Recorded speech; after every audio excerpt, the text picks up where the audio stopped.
It is thought that the first modern humans evolved around 200,000 to 300,000 years ago. Starting around 100,000 years ago, our human ancestors began to spread across the globe, settling and creating a multitude of distinct cultures with their own traditions and history.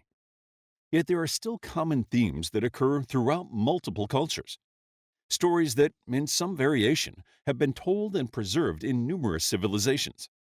In this video, we will take a look at some common myths that frequently appear in traditional folklore. Number 1. Creation myths. Nearly every culture has a creation myth in some form. The commonality of stories about our creation can be down to an innate desire to know where we came from, or perhaps we used to know. And the stories handed down from one generation to another became more abstract as the millennia passed. There are many common themes in all creation myths, the main one being a description of how the earth was formed. Usually, it is made by a magical entity that creates the world, seas, and sky. Many creation stories, including those of the ancient Egyptians, ancient Greeks, various African cultures, and Sumerians, begin with a cosmic ocean, a celestial river, or primordial water from which the earth rises.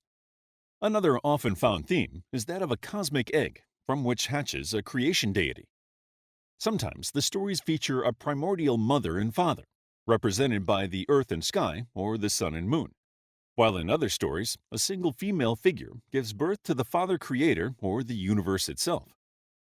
The theme of division is also common in creation myths, with the prime being dividing themselves or dividing the primal chaos into order, creating the earth and sky. Almost universally, human beings are the last creation of the gods, and often humans turn on the gods, killing them, separating them, or simply defying their orders to the detriment of humankind. In many creation myths, the creator tries to appease humans or create a world where they can live happily. By turning on their creators, humans become cut off from the privileges bestowed on them by the creator and must now fend for themselves in a harsh and unforgiving environment. We can draw many interesting parallels from these themes, such as the act of conception and birth and growing from childhood to adulthood, or on a broader scale, cells dividing and building blocks of life developing and evolving in the primordial seas of the earth. Number 2. Acquisition of fire. Across the world, there are many folk stories about how humans gained the use of fire, and in most tales, we stole it. Fire is often seen as divine and meant for the gods to control, not humanity. Perhaps the most famous of these myths is Prometheus stealing fire from the gods and giving it to humankind, only to be eternally punished by Zeus. Norse mythology parallels this tale, but with Loki as the fire thief.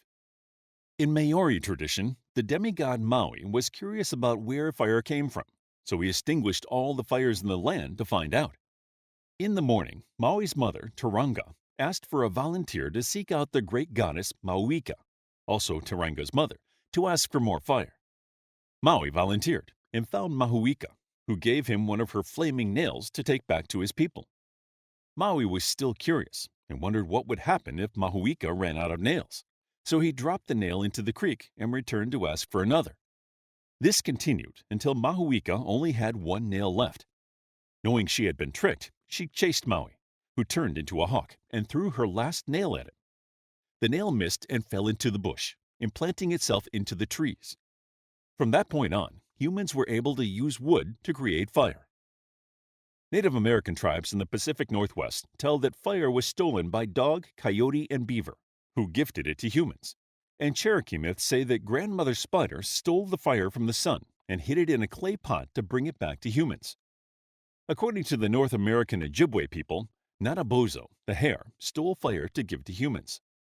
Many African traditions also hold that animals gave fire to humans.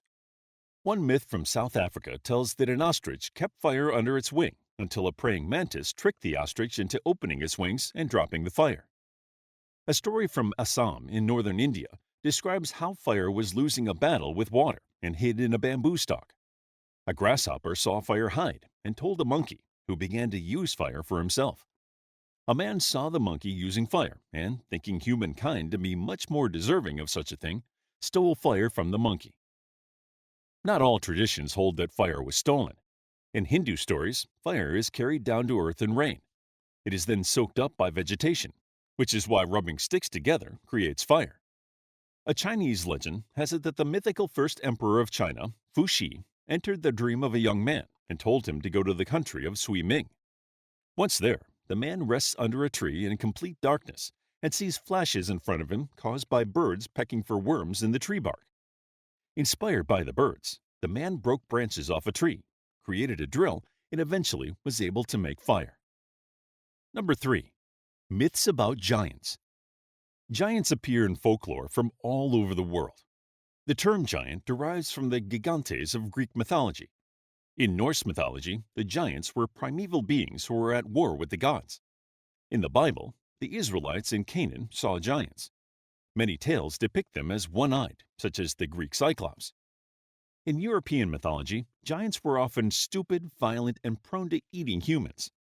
In Britain, two giants named Gog and Magog were said to have been captured by Brutus, the legendary founder of Britain. In Celtic mythology, an Irish giant named Finn McCool created a causeway to Scotland in order to face his rival, a Scottish giant named Benendaner. In Africa, a giant named Mbombo, or Bumba, is the creator god of the Kuba people.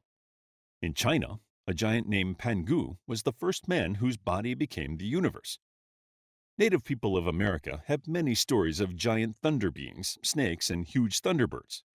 In Australia, the Tiwi people have tales of Papini Juarez, who are one-eyed giants living in a large hut where the sky ends. The fascination with giants seems to be inherently human, as even today the debate continues as to whether giants ever really existed. Number 4. Resurrection myths. Resurrection myths are linked to many deities across the world. Most resurrection myths are connected to the agricultural cycle, with death associated with winter and resurrection linked to spring. In ancient Mesopotamia, the great mother goddess Ishtar was the source of nature's abundance and fertility.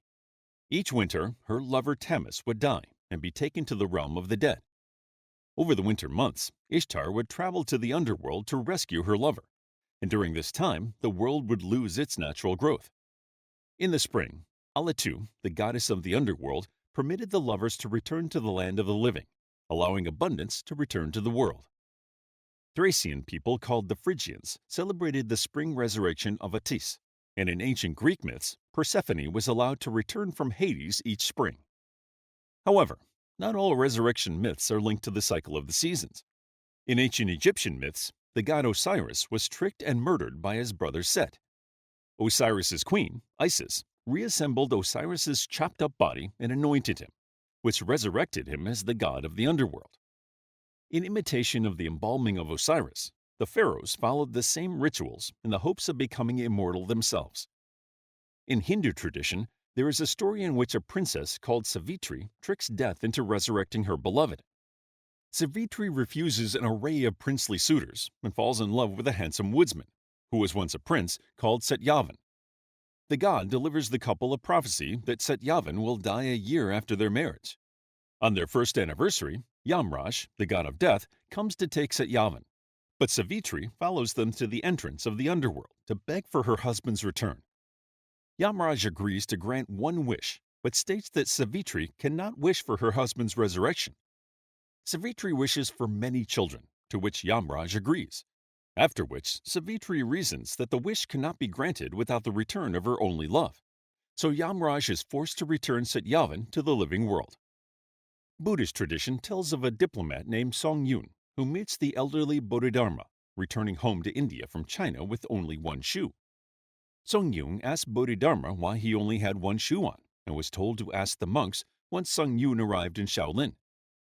Song Yun did just that, only to be thrown in jail for lying, as Bodhidharma had died several years earlier. To prove Song Yun's guilt, the monks opened Bodhidharma's tomb to find the body was gone. Only one shoe remained. In Norse mythology, Odin sacrifices himself for knowledge by hanging himself on the Norse tree of life Yggdrasil, with a spear piercing his side. After 9 days, the wisdom of the ancient magic symbols of runes was revealed to him. According to the epic Norse poem Havamal, Odin died during the ordeal and was reborn as a more powerful and knowledgeable entity. Number 5. Flood myths. Flood myths are so common that they appear in nearly every culture on every continent in the world. In most flood myths, an angered deity sends a flood to punish humankind, and a new world is created afterward. Usually, a human is deemed to be righteous and warned about the flood so that they and their family can survive. Most historians agree that the oldest flood myth is the Sumerian flood myth, which dates from around 2150 BCE. In this tale, the gods decide to destroy all humanity with a flood. However, one god, Enki, disagrees and reveals the god's plan to Ziusudra, a man renowned for his humility. Enki commands Ziusudra to build a huge boat, and Ziusudra survives the flood. Afterward, he prostrates himself to the gods and receives immortality for his godliness and obedience. In the Epic of Gilgamesh, the man is named Unapishtim, and he tells his tale to Gilgamesh, who is on a quest for immortality. Flood myths are found across South America, North America, Europe, the Balkans, Scandinavia, Polynesia, Africa, Malaysia, the Middle East, Asia, and Australia. What is interesting about the flood myths is that we now know sea levels did dramatically rise in the late Pleistocene and Holocene era, reaching their current levels, give or take, around 5,000 years ago, which is around the time most of the oldest known civilizations began to emerge. Some historians believe these stories were inspired by ancient people finding fish fossils and seashells inland and on mountains. However, when we look at the Aboriginal Australian tales, they can name areas of land and islands that are now beneath the waves, suggesting that human tales of floods may be actual observations, albeit elaborated, of the end of the last ice age and of flooding that our ancestors witnessed. What are your thoughts on these globally common myths? Let us know in the comments below. How would you like to get a deeper understanding of history, impress your friends, and predict the future more accurately based on past events? If this sounds like something you might be into, then check out the brand new Captivating History Book Club by clicking the first link in the description. To learn more about ancient mythology, check out our book, Mesopotamian Mythology, a captivating guide to ancient Near Eastern myths. It's available as an ebook, paperback, and audiobook. If you found the video captivating, please hit the like button and subscribe for more videos like this.